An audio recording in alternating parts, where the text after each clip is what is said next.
Okay. Now we can talk. All right, we're back. This is Car Policy Podcast. Just landed back from New York City. It's really good to be back in Huntington Beach, California. I bet it was. Though we do have a fire going right now. That's true. But you can't see on the camera as we have a fire. Always pretty much going here now. That's true. How was Cooperstown? Yeah, that was crazy. 3 days ago, I was slipping on ice. Like I'm driving to Cooperstown, which was completely snowed in. And I remember going down this hill, putting on the brakes, and the car just kept going down the hill. Like, did you have it in low gear? Yeah, I had it in low gear. Even had a snow mode on the SUV. So I put it on snow mode, put the brakes down, and it was so icy on the road to Cooperstown that I kept sliding down. Everybody's going super slow, but it was like a Christmas wonderland. It was amazing. Loved Cooperstown. Spent a couple days there. You went to the Hall of Fame, I think? Went to the Baseball Hall of Fame. Stayed at the Otesaga Hotel. Cool. Incredible spot right on the lake. They must have been dead. Yeah, no one was there. Yeah, for sure. I was like the only person in the hotel. And cool. But it was cool. They told me when I was there, they're like, this is the hotel where when it's the Hall of Fame induction, all the Hall of Famers stay here at the hotel. They all stay there together, which I thought was pretty cool. And what do you think about Hall of Fame players staying at that hotel specifically? Is it comfortable? Is it not comfortable? No, it's not very. They could do a lot better. Really? You think so? Yeah, it's great. It's great. Cooperstown is a small town, right? Yeah. It's and the hotel is owned by the same woman who owns the Hall of Fame, and essentially she's like has started that town and owns everything in it. That's really cool. I had no idea. Cooperstown is the most picturesque American village town. It's like everything everyone wishes America was like. In a single little town. It's beautiful. It's got this main street. There's like 4 different baseball card shops. Everything is baseball themed or Historical Americana. Have you been there, Colin? No. No. Okay. But Collin's town where he's from is very similar. Oh yeah, you found similarities. Yeah, I thought Westwood, New Jersey, where Collin's from, is very similar to Cooperstown. Yeah. Just has that like all American like really Well, that part of the country was all kind of developed more or less around the same time. Yeah. Yeah, I just A felt lot happy sooner being than there. a lot earlier than, the West Coast. Like walking up and down Main Street, Cooperstown, you just feel you're in a good mood. Like it's impossible not to be. It sounds very charming, Winter Extremely Wonderland. charming. Everyone should go there. If you like baseball in the slightest, you should go there. If you don't like baseball, but you just love Americana and history, it's an incredible town. That's cool to go to. But it was really cool because now, This podcast is not brought to you by Cooperstown. It's true. It's not. But it was cool because now we're going to have, we're doing some really exciting things that we're going to be telling you about as the year goes, next year, about things we're going to be doing with the Hall of Fame. And you're going to be able to go to like the Hall of Fame and get mint products. Just say it. It's cool stuff. We're not going to tell them. We're going to tell them now. We are building displays for the Hall of Fame, for the Baseball Hall of Fame. And we're going to be having some of our products upgrading in the their, display, in their shop. refining it, making it cool, bringing it into the 21st century, leveraging Don't tell anybody. our technology. Yeah. No, we're doing really cool stuff. I'm really excited about them. Really nice people. Everyone I met at the Hall of Fame are just really good people. Liked them a lot. That's cool. So it's going to take a while to do all these things. And they've got some really, the Hall of Fame has some really great new projects that they're working on for the next couple of years. That They're renovating the space too, right? Yeah, doing a lot of renovations, building new places. I love where the Hall of Fame is headed. Cool. And there was 2 new players just inducted, or at least announced. Dave Parker and Allen, I believe. What's his name? Alan? Yeah, Dick Allen. And Dave Parker just were announced. So, because you recently posted you went to Tops by Dave and Adams, and Yeah. you went with one of the guys from the Hall of Fame. yeah. Went with a That's cool. guy that works at the Hall of Fame. He took me to Dave and Adams. We opened some packs. It was a lot of fun. Sweet. And it was cool because he's opening a pack, and in the pack he finds a Dave Parker card from 1983. And then he's like, oh, yeah, Dave Parker's coming up. Potentially there's a vote on Sunday. And then on Sunday, the vote finished, and Dave Parker was announced to be joining the Hall of Fame, which I think is pretty cool. So induction ceremony in July. So, but Cooperstown Christmas, best time to go. Cool. And then I come back from the trip, and I see this, which is our very first tobacco card in a mint G1 case. This is a 1911 T206 Piedmont Christy Mathewson not rookie card. Geez, I always like to say rookie card. Dark cap version of the tobacco card. Christy Mathewson was one of the very first 5 inductees of the Hall of Fame. And I just always thought this was a great card. But now, it's the first time ever. Too bad you didn't have that in Cooperstown. I know. No, that's what I was sad is the woman in charge of the exhibits was like, do you have a tobacco card example? And I didn't have one. And I was like, I said, we're getting it right when I get back. But I would have loved to have had this at the hall with me to show them. It's beautiful. It's such a cool card, incredible case. I just can't stop looking at it. This is amazing. But just the way it floats in there. Yeah. It's pretty cool. We've been able to accomplish, and we've actually self-funded the majority of this company. Like most of the stuff we've done in the last 3 years has been self-funded. And then we hit a point where we realized that this was going to be a much larger company. And so we had to actually go out and get an investment for it. We ended up meeting, in days gone by, we've come across some real snakes. And I want to talk a lot on this podcast about like cautionary tales of people you need to avoid when you're doing business. And how to avoid them and how to spot them. How to spot them, how to avoid them. Because in this last year, we finally raised some capital. But the money that we raised from 3 different individuals, they're really great people. It was really nice in this new chapter, in this new company, that we don't have any investors that are bad people. They're all good people. I like all of them. In fact, we only brought people in that we genuinely like, which rarely happens.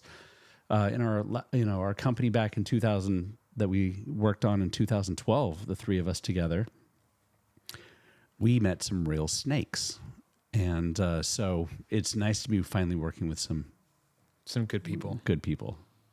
And through all the hardships that you've gone through with some really, crappy people and investors, at least for me, it took some time to be like, is this a good person? And then like months go by, you're like, no, this person is actually pretty great. So it's been a pleasant experience. Yeah, like when I was in New York this last week, I got a chance to meet up with a number of my Cambridge MBAs that I went to school with 12 years ago. 14 years ago, 14 years ago. And we all met up at a little restaurant in the Village. And one of them was an investor from my initial company, Sixtus. Who was that? His name's Ziad, and I love Ziad. And that was the cool thing is I met up with who I love Ziad. He was like the best kind of investor. He was my very first investor. And I remember after I'd gone to that bank to try to be able to get money from the contract that I had with China, and they were like, sorry, we can't do this. And my friend Ziad met up with me, and he goes, I really love what you're doing with this company. I think there's really good stuff here. Why don't we sit down and talk about it? And he was a very successful lawyer and still is. And we met up, and we ended up negotiating, and he ended up taking control of 10% of the company, like on, pretty much day one. He was my very first investor. And ever since then, he's been great. One of the best things he ever taught me was he goes, if you lose my money, he gave me, I think it was $16,000, 10,000 pounds for 10% of the company, and of Sixtus on day one. So $16,000, and he goes, if you lose my money, he goes, if you do everything, trying to do your best to build this company and move it forward, I can't get mad at you if you lose it all, if the company falls apart for whatever reason. And he goes, in the same way, if this company does massively successful, if it makes like $100 million and I own 10 million of that 100 million, you can't be mad at me for having to write a check for 10 million. Even though I'm giving you 16,000 now, if I take 10 million in 5 years, you can't be mad about that. That's a healthy relationship with an investor. Yeah. That's great. the healthiest kind of relationship is you can't get mad if I lose your money. I can't get mad if I make, write you a giant check in 5 years.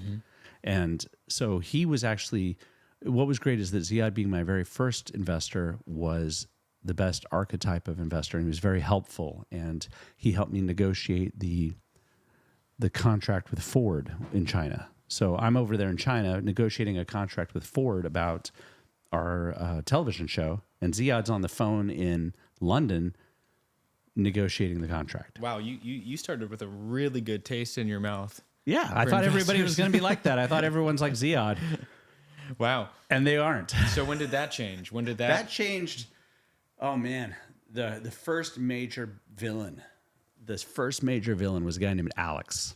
Oh man, this guy is a horrible human. Everybody thinks I like everyone. No, I do not like everyone, and I do not like Alex. So a great story. Okay. So back in 2012, things are going really great. We've brought in a lot of cash into the company. We've got all these contracts coming in. We had signed the contract with China to make our television show with the Travel Channel of China, Hainan Television. We had the contract with Ford. We were putting deals together with Apple and Avis, and then the U.S. government through a group called Brand USA, which is the marketing arm of the United States government under the Department of Commerce. So we were doing some really cool stuff. And as a reminder, it was a scripted show that involved travel and locations around the country, and was a groundbreaking show at that time, especially for broadcasting to China, which at that time wasn't exposed to production values to this degree. So there was the part of the pitch was Hollywood production value for China, specifically for China, featuring Mandarin-speaking actors and English-speaking actors. So that was the creative concept, more or less. No, it's true. And then there were all these kind of touristic implications as a result, which was cool, which made it even a cool, grander business idea in its entirety, which is why this thing was so exciting. We were getting all these deals. Yeah. Chinese television was like stuck in like the 70s and 80s if you were watching it. And then all of a sudden we come along with this TV show that looks like American television in 2012. But when you start having some success, it starts drawing the snakes. It's like it attracts bad people. The second you're remotely successful, bad people start showing up and trying to ingratiate themselves in. And we had our first headquarters at Sixtus was a place called the 1010, which was in downtown Los Angeles. And it was a really cool building for us at the time. It was really special. You had beautiful views of downtown. Had this pool and hot tub on the top, and every night they'd have a kind of a group. So everybody that stayed at the 1010, it was meant to be kind of a workplace, live place for entrepreneurs. And so they made these special discounts to, like, if you're an entrepreneurial company, come in and you get discounts, and it's a chance for you to all kind of mix and mingle. It was like on the forefront. It was like before a lot of these co-working spaces Sounds like were doing stuff. Yeah, it was kind of like before all that. And so the guy that was running the place had this idea of like, let me bring all these entrepreneurial companies into my building, have them move in there. And he goes, I'm going to be able to look and see if there's any great companies for me to invest in. His name was Rahim. And so Rahim was... Rahim. I can't remember his last name. Rahim. Brought us all in there. And so it's this big building, the 1010 on Wilshire Boulevard. And so when he'd have these events on the roof, and all these entrepreneurs would have a chance to mix and mingle. And like, again, this is before co-working spaces really took off. And it was a really great experience. And he would take companies down into one of the boardrooms and have them pitch to him what their company was. It was exciting for us because we're like, wow, here we are getting a chance to pitch in front of him and his team. He had this team of people. And they, had this track record of investing in all these different companies in the building. And at the time, we could definitely use we hadn't landed really big investment yet, and we needed cash to be able to kind of do all of the things that we were planning on. And so we pitched to Rahim and his team, and one of his guys was this guy named Alex. And he just seemed so smart and put together, and he was a lot older than all of us. We're all, everyone that's from my team that's pitching, we're all in our 30s, 20s and 30s. And Alex and Rahim, they're in their like 50s and 60s, and they were way more experienced. And so we're walking in there feeling like instantly they have gravitas. They're older than us. They can talk about all these successful businesses they launched. And, we didn't background check any of this stuff. So we didn't know. And they're dangling all these carrots in front of us of like, oh yeah, this business is great. You could, we could put millions into your business. And when you're a brand new entrepreneur at 31, 32 years old, and you're having these, seemingly well-established businessmen say, yeah, we could inject some serious cash into this. How does like a $10 million investment sound? You're going to listen. You're going to nod your head. Yeah, For because sure. I thought we had a really cool business and that we were going to do great things. And I was like, wow, these people recognize that, And so we started talking about like a $20 million investment Whoa. of Raheem and his company and Alex, who was kind of his investor guru who, claimed all these deals he'd put together. And so they charmed us. They were like, wanting us to come and, have a wine event on their roof, or, hey, let's introduce you to these people at this company. And it felt like we were just being, kind of wined and dined by these guys. And they seem so nice and capable, and we can help you scale your company. We have networks across China and India for you to be able to meet all these people. And it was very seductive. Sounds great so far. Sounds really great, right? Yeah. And so the deal started changing, though, as we went along, where it was like, Alex was like, okay, I'm going to go get you guys $20 million for this. There's an investment banking firm in New York I want you to meet with, but you guys are going to have to get your financials together better. You're going to have your PowerPoint presentation put better together. So he started coaching us through it, and he's like, I really can't be doing this for free for you guys, so I'm going to need a bit of a retainer for you guys for me to be able to assist. I'm going to get you guys $20 million in New York City at this investment banking firm, but you're going to have to, put me on a retainer. How much did you have to pay this guy? Well, I remember it wasn't just him. He goes, as we kept getting further along, he goes, I have this CFO that works for me that I'm going to need him to verify all of your accounts. So you're going to have to put him on a $10,000 retainer. You're going to have to pay him $10,000, and he's going to go over your books and make sure that everything's looking good to be able to pitch to this investment banking firm. Okay. So I remember one of my guys, Michael, it was like, do not go with this guy. He was giving me great advice not to go with him. And sorry, Michael. I was like, no, but this guy's going to, we're going after 20 million here. And Michael's like, we shouldn't do this. And I said, no, I think this is a good move. So I wired the guy $10,000. Did you have any other investor prospects at that time, or A couple others. this was the bird in the hand? This was the bird in the hand. It was right there. It was in our building. Apparently. And then we started, we were taking this guy out for fancy dinners because he's like, oh, let's meet at this place down in San Diego. Let's meet at this place in the Hollywood Hills. And so every time we're going and meeting up with Alex, we're taking him out for a fancy dinner. We hosted him at our headquarters. We went and bought all this food. We built this whole spread. Alex is coming up to the headquarters of Blue Jay. Let's wine and dine him. Let's make him feel really special. Because he even started talking about we'll get that $20 million from the investment banking firm, but I'm going to give you guys $3 million right up front so that you guys can, not feel pressured by the $20 million thing. Let's get you $3 million. And so we started just anything that Alex told us to do, we jumped through every possible hurdle for this guy. Can I ask what valuation this was at? $100 million. 100 million. Wow. So going back to your original investment of $16K Yeah. for 10%, Yeah. jumping to $100 million valuation, was there anything in between that got you to that point? Yeah. It was the Ford contract. The Ford contract was The over Ford that. Okay. contract, the Chinese contract. I mean, these are the very first contracts with Chinese television ever. Gotcha. And the Ford contract meant that there would be Ford vehicles featured in the show Yeah, and cash. and cash. So Yeah. product. They so actually, in Ford concert. ended up showing up one day and delivered 3 brand new cars at our headquarters for us to be able to use in the show. And, and they also wired us a bunch of cash. And what's in it for them is that now they're going to be able to be seen in a new way, associated with a high value production In China. in China to newer viewers, potential buyers. That's kind of how it's all. Yeah, no, the Ford contract was absolutely revolutionary. In fact, I remember that I pitched the whole Ford team in Shanghai and had to walk them through what the whole production was going to be. I have to walk them through what every episode was going to look like. And it was quite a process. It took me 5 months to put the deal together. And I remember meeting with the general manager of Ford China, who was a guy from New Zealand.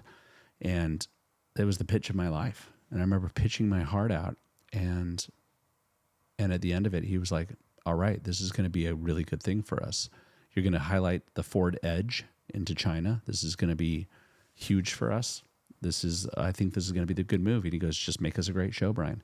And when we got out of that meeting, it was one of the best moments of euphoria that I've ever experienced in my life to this day. It was just cloud nine. I can't describe. And so we had put deals together that justified a lot of this valuation. I don't think we were at 100 million at that point, but we did put together $9 million in contracts.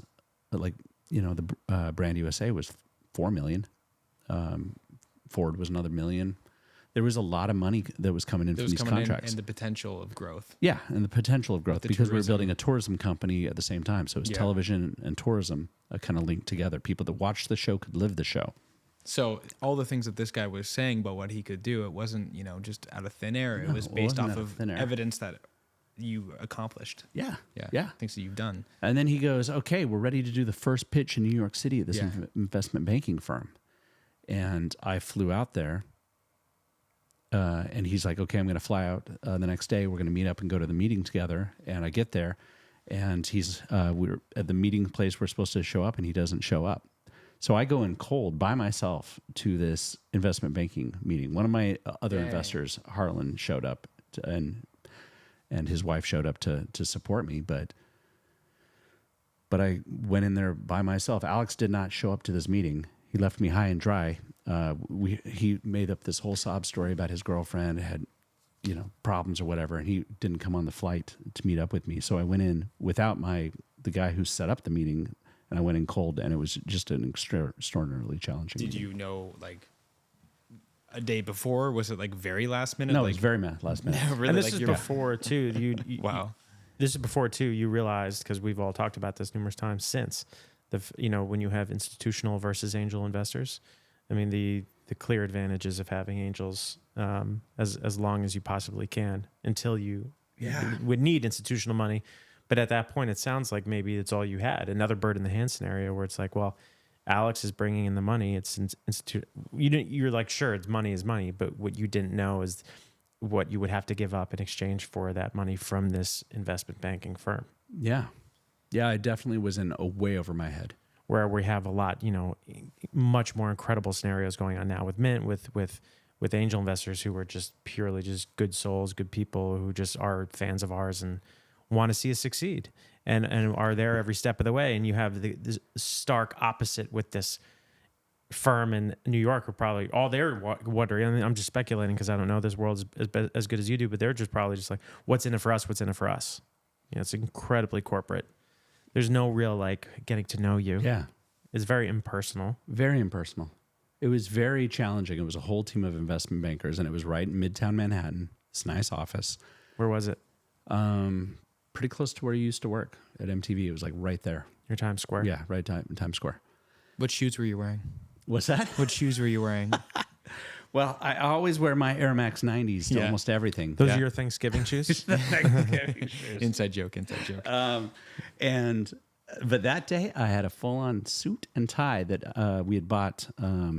Our office manager, Emily, took me down to 3rd Street Promenade. I bought a suit, bought brand new dress shoes. She did for the investment. She did a little banking. queur eye for the straight guy. Yeah, she went hard on me. Nice. Emily took me out, and she's like, "We're gonna make you look like a proper, CEO here." And you're look like pitching. a businessman, Shay. Yeah. Yeah, I get it. And so, it was this whole affair. And Alex was like, "Oh yeah, I'm gonna fly in with you. We're gonna meet up at this hotel. We're gonna go straight to the meeting, and I'm gonna help you. And we're gonna close this deal for $20 million." Oh yeah, that he hadn't brought up the $3 million yet. That's right. He goes, "We're gonna go get that $20 million." And then he doesn't show up. He only calls me at the last minute and says, "Oh, I wasn't able to get on the plane. There's some problems here with my girlfriend, blah, blah, blah." And so I went into that meeting cold and alone, and it was over my head. I mean, I'm still happy with how it went. Genuinely, it was a stretch for me, but I'm proud of how it all went. Mm-hmm. It was the best I could do. Yeah. But I walked out of there I remember walking out of there feeling betrayed that he didn't show up to kind of hold my hand through the meeting because he said he was going to do most of the pitch. But I remember going back to my hotel that night and going, I'm really proud of what I accomplished in there, and I think it went really well. And then it was a day or two later, Alex pops up. I'm still I'm in New York at a hotel, and he calls me up. He's like, "Yeah, the meeting went really well, but they have some problems with you, and they did a background check on you, and you said you worked at Disney, and they said they called Disney." And there was no record that you ever worked at Disney. No way. Oh, that's What? you mentioned What are you that. talking about? What? I do remember this. And I was like, did they call like Disneyland, like the front desk at the Disneyland Hotel or something? How many years did you work there for? I was at Disney for 2 years, but I worked there. Yeah, you worked there for 2 years. Well, funny enough, I told this story at Disney like years later, like 8 years later, and I'm telling all my former Disney colleagues about how I went and did this meeting. And they did a background check on me, and apparently they said I didn't work at Disney. And I'm like, "What do you guys Did you think?" ever find out what number they called? No, I never found out. But one of my team, it was actually our Alex. So that year there was all these Alexes in 1 year. It was weird. But our Alex went and background checked the person that background checked me and was like, "This person has no resume." Amateur. Yeah, totally amateur. Probably didn't even call. So I was rejected. Intern. They told me that they found me suspicious because they said that they called Disney and that they had no record of me working there. Oh, that's so infuriating. I'd be so pissed. Oh my gosh, I was so wasn't just mad. I was just like kind of this desperation of like, well, how do I prove to them? Do I need to send in my offer for letter? sure. Do I need to send photos of me at Disney? Do I need what I would've done. to show all my records of being Give me at your Disney? boss's phone number. Yeah, my from boss Disney. is like, what did I need to do? But it was like, this is where I think some of the shady, sneaky stuff is that I was willing to provide all this evidence. And he's like, no, it's too late now. It's too late now. Yeah, but he goes, I really believe in you. He goes, the investment banking firm is going to pass because they don't think your resume is legit. So I'm going to I think you need a bridge of like $3 million. I'm going to invest $3 million in you. Okay. Do you think that him like that was him, doing, baptism by fire there for you?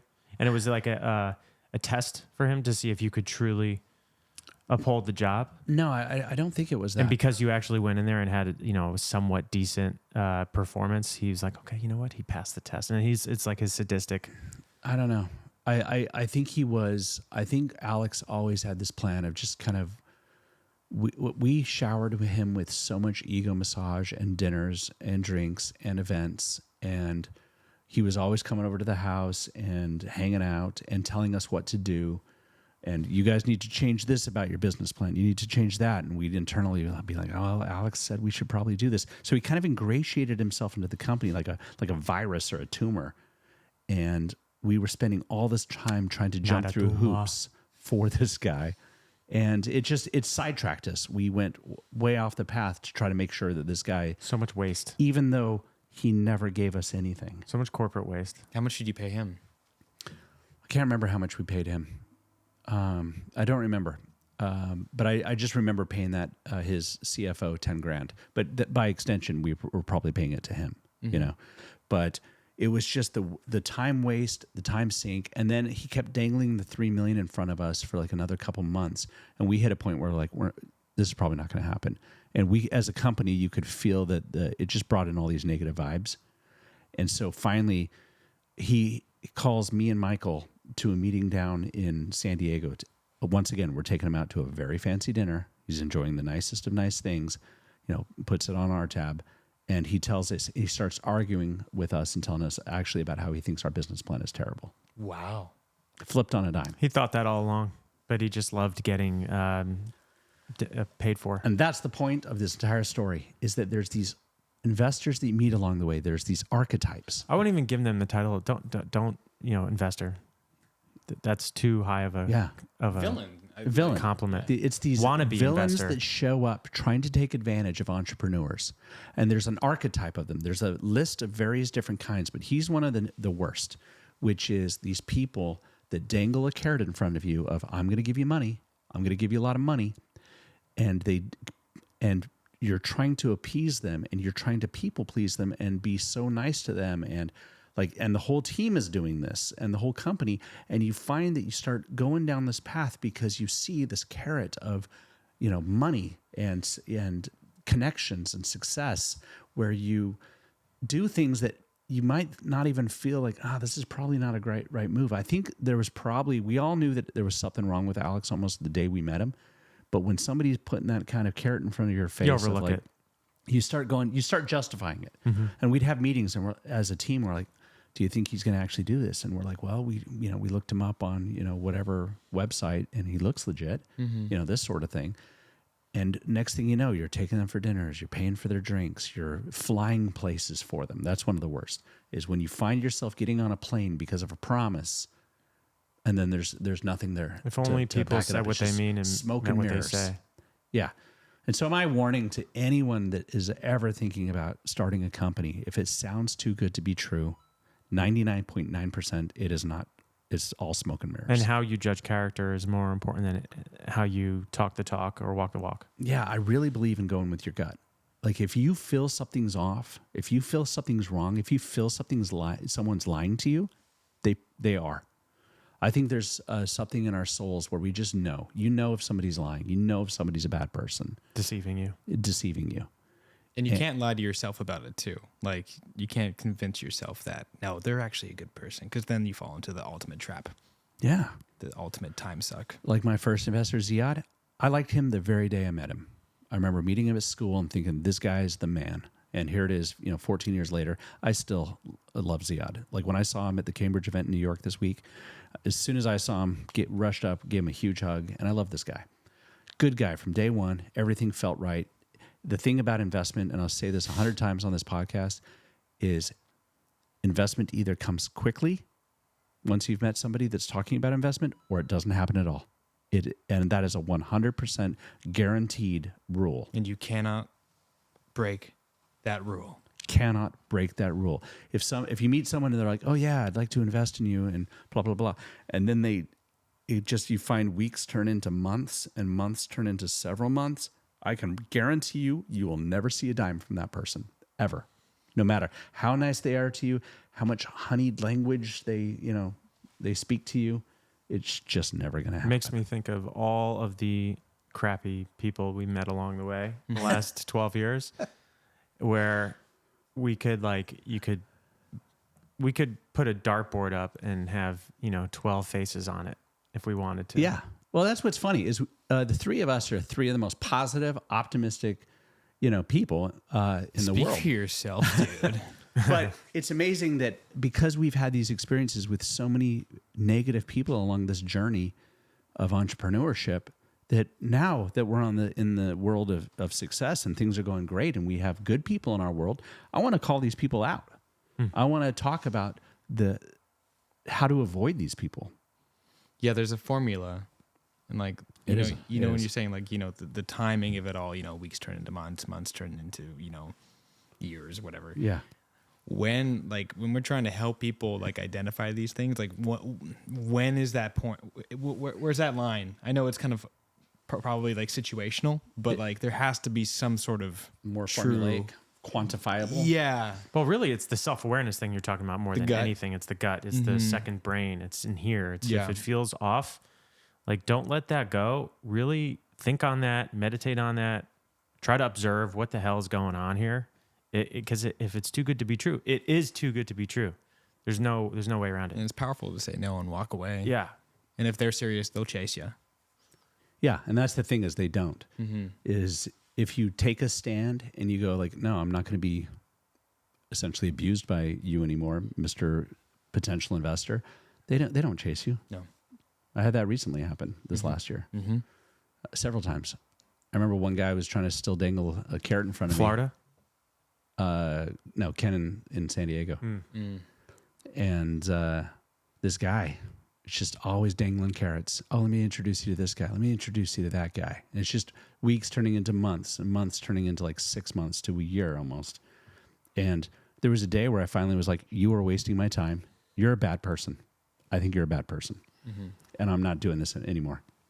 And that was the end of that. And the thing is, people are allowed to say no to investing, but when you it's false promise after false promise after false promise, that's when it becomes a bad person, Yeah. So you can say no, but Yeah, no, and my parents have warned me about this a lot. Actually, my dad is always like, are you buying the person drinks and dinner? Yeah. And I'm like, yep. He's like, it's never going to go anywhere. No. Exactly. That's another thing. If you find yourself whining and dining potential investors or potential partners like that, it's never going to happen. When the good ones are the ones that are actually buying you the dinner or not doing any dinner because they're just showing up and you're meeting up at a mutual place and you're discussing the arrangement. It's going through my head is all these restaurants that we've sat at with these people in San Diego, in LA, in New York. I'm just thinking of these instances where it felt very hopeful and very positive. Yeah. I'm like, wow, that was a really good meeting. And then, you don't ever hear from them. Remember that one guy weeks. in West Hollywood where we took him out we thought he was paying for dinner. We get there, he goes and gorges himself on this whole big dinner, and then he's like, "Oh, I gotta go. Can you guys take care of this?" Was that at the French place on Sunset down near Sunset Plaza? Yeah. Like across from. And we didn't even eat. I didn't even eat. Yeah, He just went and ate. I think we Remember got that guy? soup. I think Yeah, we got it was the soup. soup Or guy. I got a salad. You got a soup, and he got all this stuff. Yeah, like lobster and things. Yeah, This is yeah, cool. yeah. I like this. So, what's the best restaurant that you've paid at for an investor? Oh man, That never went anywhere. That That's never a great went question. wasn't it Roku? Roku, where I spent $500 on that girl, Lynn, Yeah, you Ling. you went I took there. Ling. Yeah, I remember that story. and it Yeah, was $500. that's the biggest. She ended up. She's like, "Oh yeah, Waste we of got to money meet you've at this ever made. place." And I was like, "Okay." She was For just three like, people? "We're gonna get some sushi." She was going to help. She was going to help us with the Chinese show 10 plus years ago. she It was that terrible, business. terrible Dang. person. She was involved in some Asian No, television. she was. Yeah, she was a Chinese woman who. This is when I was in a particularly desperate Talked a time big for game. cash. Did you Talked to talk a big game? big connections, big money. Oh, I'm going to put at least $1 million of my own cash, and then I'll introduce you to all these people in China that can help make things happen. Did she meet you at Pump where I was bartending? And didn't Dale introduce you to her? No. I remember seeing you meet her in like a big group of people, like a gaggle of people at the bar I was working at. Yeah, I'd have to go into the journal and look. But I Yeah. do remember that when I met Ling, the first time she wanted to meet up, she's like, "Great, let's meet up. This is exciting. I have all these ideas. I have cash that I can put in myself, and I have also represent a lot of other people's cash." That's right. She was like an aggregator of angels. And she was like, "Oh, let's meet at this little restaurant in Beverly Hills." We need to write all these. We need to write this down. Dude. There are too many of these bad actors out Just there. terrible people. That's so funny. And when I think about the good investors that we have in our life, the restaurants that we've taken them to were Shake Shack, They've and they've paid. TK Burger, And they've paid. and they and Lefties and Lopez, and they paid. Yeah, that's true. Our very best investors. Yeah, we're all these like Or Finnegan's. arguably very tasty and great places. But One of them we still haven't even met in person. that And he boggles my didn't mind. require us to fly to meet him. What a great guy! The very what best. a great guy! He's so cool. So cool, John. John. Okay, I was wondering. If we could John, say his name. Ben, and Michael. John, if you're listening, amazing. Love you I guys. hopefully get to actually meet you in person one day. Love your content. He's a physical trainer and a coach. No, he's an amazing guy. And Fellow Canadian. He's super cool. yeah, and then Ben, we met up with him for burgers at Lefty's. We did. Yep. Michael is TK. We met him at the card show, and he was just the nicest guy. Instantly, we loved him. so just charismatically charming. He's So wonderful. charismatic. Mike and Karen are another group who have said the words, "I don't care if I ever see this money again." You Yeah. know? It's Yeah. like if a potential investor says that phrase to you, you get them sign that dotted line as soon as And it possible. always happens within a month. It's always it does. been Quantifiable. Brian, I love your passion and I love what you're doing for this Yeah. industry. I don't know if it's gonna go to the moon or not, but I want to be part of this journey. All of them. Also, you know what's a trait between all those investors is, as well as the Sixtus investors that were positive, nobody asked to see financials. Financials. Yes. What else? What else are some markers of a bad investor? Yeah, no, the worst investors are the ones who go, I'm going to need to see Your 5-year plan. a 5-year plan. I'm going Pro to need forma. to see a full pro forma. I'm going to have to see balance sheet, income statements, cash flow. I'm going to need to see. Another one just popped in my mind. I'm going to need to see a new PowerPoint presentation with these parameters. And a question, like for anyone who like wouldn't know if like listening to this podcast, I could see a lot of people hearing those things and saying, "Oh, that sounds like a very I was just reasonable, gonna say that. Reasonable thing." ask. Yeah, Yeah. right. Like, what I'm about giving you my money. that? I'm giving you my money. Yeah, what about Well, that is negative? we're talking about two different things. Correct. There's angel investors Yes. and there's institutional investors. Angel investors are pretty much anyone that's under like $3 million. It's usually $50,000 investments, An $100,000. Angels are individuals that Wealthy invest. people. They're accredited investors, high net worth people, or even friends and family Sure. are within the world of angels. But it's usually investment under 3 million. Institutional investment is usually 3 million and above, 5, 10, 20 million. And institutional investors being things like private equity firms and venture capital firms. Whereas angel investors are single people or groups of investors that come together, and it's people that believe in the project, believe in the idea. They have to believe in that the project is feasible. They have to believe that it's in a possible business plan, that and that you have the right team to execute on it. It's all about execution and the right team. Okay.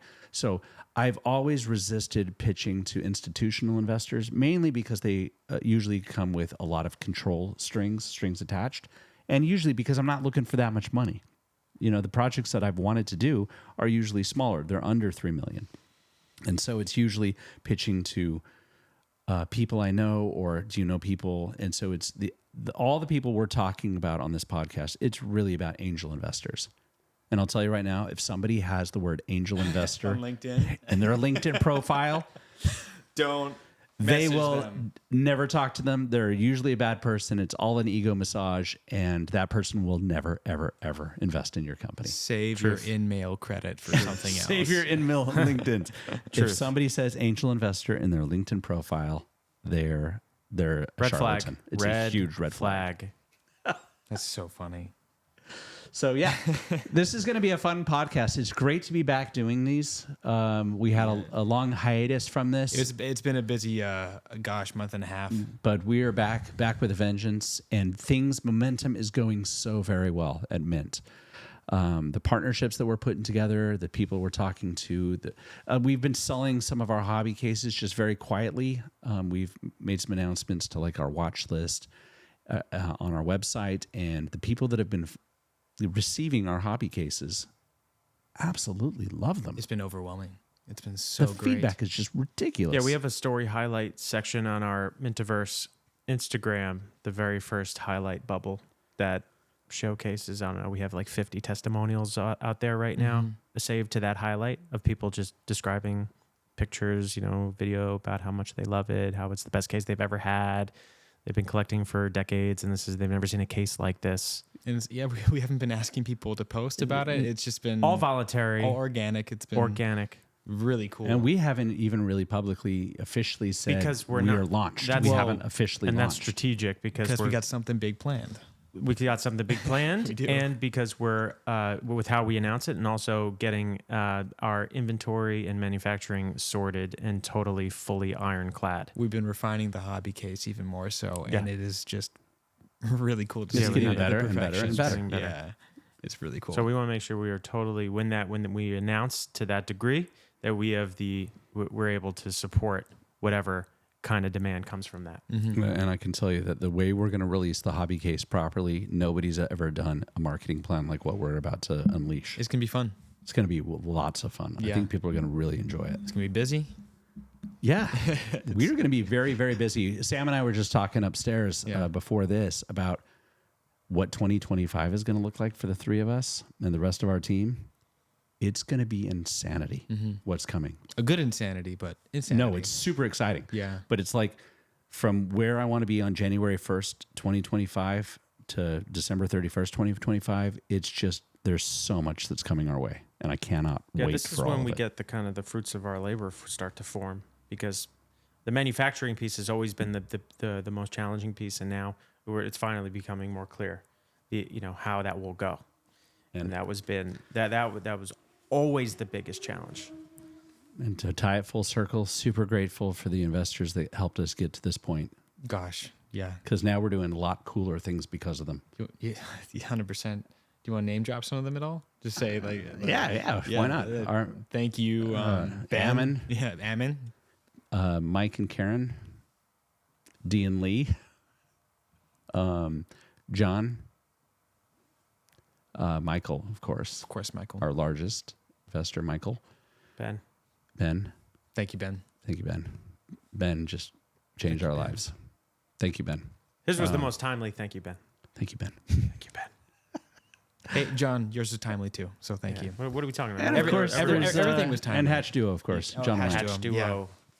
But Thank you what a for- great group of people at the Mint Company. I'm proud to know every one of the people on the list. It's kind of cool knowing that if we had a full company, including investors, like all stakeholders of Mint came together for like party, I would genuinely be happy to see everyone there. That is what a company needs That's to what you have want. above anything else. Even if people are dangling the carrot of money in front of you and you want to make that thing happen, if you don't like the person and you're not willing to go and have lunch with them and be excited to see them, you probably shouldn't be getting into business with them. If you want to see this in practice, what we've all been talking about, I just started watching. I haven't told you guys this yet. I'm only on episode 2, but We Crashed on Apple TV Plus, which is the show about how WeWork formed Oh, yeah. and how I think his name is Adam Newman, played by Jared Leto, goes and raises capital for his concept WeWork. And the first few episodes in particular is exactly what is this. Him going to investors, angels, institutional, pitching his heart out, working all night on a deck.